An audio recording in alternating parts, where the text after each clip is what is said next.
Imagine a health-conscious 20-something. They start the day with a rigorous 45-minute workout, successfully meeting the standard medical guidelines for weekly physical activity. Immediately afterward, they transition to a desk and remain almost entirely motionless for the next 10 hours. Despite their morning exertion, this person is accumulating metabolic risk. Their body is responding to the stillness as a distinct event, independent of the exercise they completed just hours before. A 2014 meta-analysis in the Annals of Internal Medicine supports this, finding that prolonged daily sitting predicts higher all-cause mortality even in people who exercise regularly. This illustrates the two-signal paradox. The body processes two biological tracks, a brief spike for exertion and a massive continuous wave for stillness. Prolonged stillness acts as its own active signal. This wave expands, overtaking the metabolic system, triggering harm an earlier workout cannot negate. Because a morning workout cannot shield the body from a sedentary job, we have to look at the specific environment our physiology was designed to inhabit. Our basic human physiology is ultimately a product of an ancient environment, one that was defined by constant, low-intensity movement throughout the day. Harvard biologist Daniel Lieberman uses skeletal remains and comparative biology to study what our bodies are functionally built to do. His research focuses on the Hadza of Tanzania. They serve as a living model for our evolutionary baseline, walking long distances daily as they forage. This chart shows a surprising finding. The Hadza burn roughly the same amount of daily calories as sedentary Westerners. The body adjusts other processes to keep total energy expenditure within a specific range.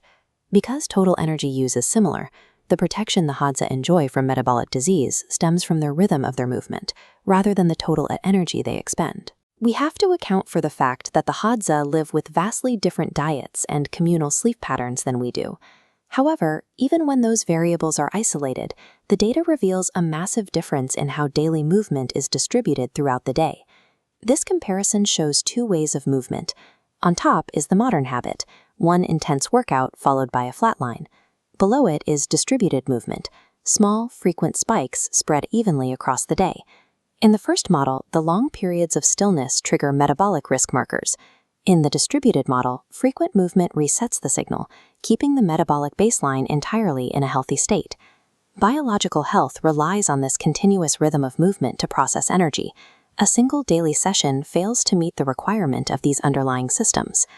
For most people, the first decade spent primarily at a desk begins in their 20s. This is the critical window where sedentary habits become the lifelong default. The patterns established during these early years of education and career set the blueprint for the next 4 decades. The metabolic damage from these seated hours accumulates silently. It remains invisible to clinical tests until middle age.